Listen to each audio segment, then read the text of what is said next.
In this struggling economy, both new and established businesses can use all the help they can get.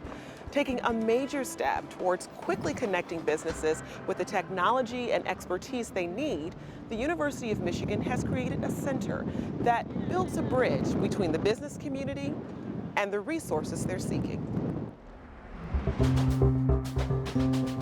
On any given business day, you can find Daryl Weinert, director of the Business Engagement Center, meeting with prospective clients seeking guidance and new solutions to help their companies succeed.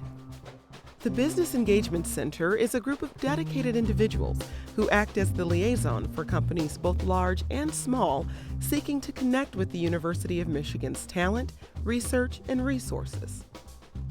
When you try to describe to someone what the ultimate goal of the BEC is, what do you tell them?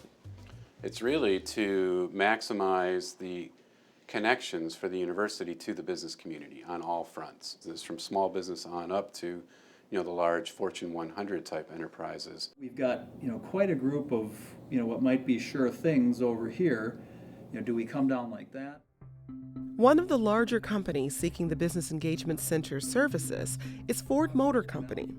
Ed Kraus, Ford's external alliance manager, connected with the BEC team in an effort to target key faculty, research, and talent within the University of Michigan. The professor has had a good track record in the past, and following up with him is probably a good idea. So, Now, when you decide on a particular area of focus, how is the Business Engagement Center involved in developing that idea and bringing the resources to Ford? Ford has had a relationship with Michigan for about 50 years. Oftentimes, U of M is a huge place, and I think that's one of the strengths, the breadth of excellence at Michigan. But I certainly don't know all of the professors working in all of the areas. So we tend to bring a need to Daryl's group. Mm-hmm. We'll say, we're looking for someone with expertise in a certain technology. Do you have somebody? Mm-hmm. And then they actually go out and find the right people and make the connections. I mean, that's a key, is finding that needle in a haystack is the value add that the Business Engagement Center brings to the table. Part of our job is to know what's going on broadly among the faculty, and again, to know what Ford's interests are as well. What's been the reaction of faculty members and student groups who've become involved with the work you're doing? Faculty really understand now the role that corporate relations, the Business Engagement Center can play, that both helps them, but also helps the business community and the general economic climate. I think particularly once we've worked with faculty members, then they really get it and understand the role that we play.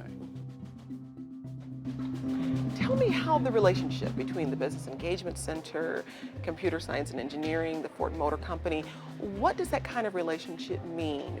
Well, hopefully it means that our students can be thinking about problems that are relevant to our local economy and the national economy. Usually we give them problems that are relatively closed-ended, where the solutions are known and you can sort of tell in advance what the solution's supposed to look like. And here we've just told them, look, there's some customers out there, go build something really cool for them. And they're really both excited by that, but they also find it challenging. So it's been a really good experience for them. What does it mean for the overall educational experience for these students that they're getting to work with a company like Ford? It's really an excellent opportunity because there's a very high, what I call reality quotient. It's not an ivory tower problem that we just made up. It's a real set of problems with a real set of customers. And the students really have to think about not just what technology would be cool and interesting to build, but why someone in the vehicle would care about it, why it might matter to Ford when they're trying to sell vehicles to people. Now, you're working on the sync technology here at the university right now. Tell us a little bit about that project and how the Business Engagement Center has supported that work. Sync is a technology that allows your vehicle to be connected to the web. It provides a lot of safety and convenience features for the customer. This is an area where Ford leads the industry and an area where we are aggressively working to defend that leadership. So at Michigan, we'll be working on Generation 3, 4, and 5 sync when we're actually going into production with maybe Generation 2. Ford believes that their in-vehicle voice technology helps them create future sync apps that provide customers with a safe user experience that minimizes distractions. Like listening to a radio, I was able to hear one new design feature in mobile apps. As I'll demonstrate here in just a second, if I click on this icon right here that's got this little Wikipedia icon, then the vehicle will actually recite just a short summary of the Wikipedia article. So I'll just show that right here. Gerald R. Ford Presidential Library is part of National Archives and Records Administration's Presidential Library System. And so you have the vocalization of the Wikipedia article, so you don't have to spend time looking at text. Sync has been an example of successful work on very short clock speed, and I think it's helped both organizations become more responsive in general. Although I would say one of the fun things we provide too is exposing Ford to things they might not have thought they needed as well.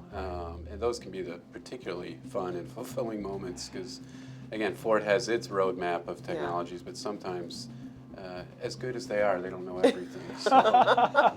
It sounds like They send us back to school. It sounds like this relationship is a win-win for the University of Michigan and for Ford Motor Company. Is that a correct assessment? Certainly. Absolutely. Certainly from Ford. I think it needs to be that way or it's not sustainable. I think we often joke that we bring problems that are seeking solutions, and Daryl goes and finds solutions that are seeking problems. So it really is very much a two-way street.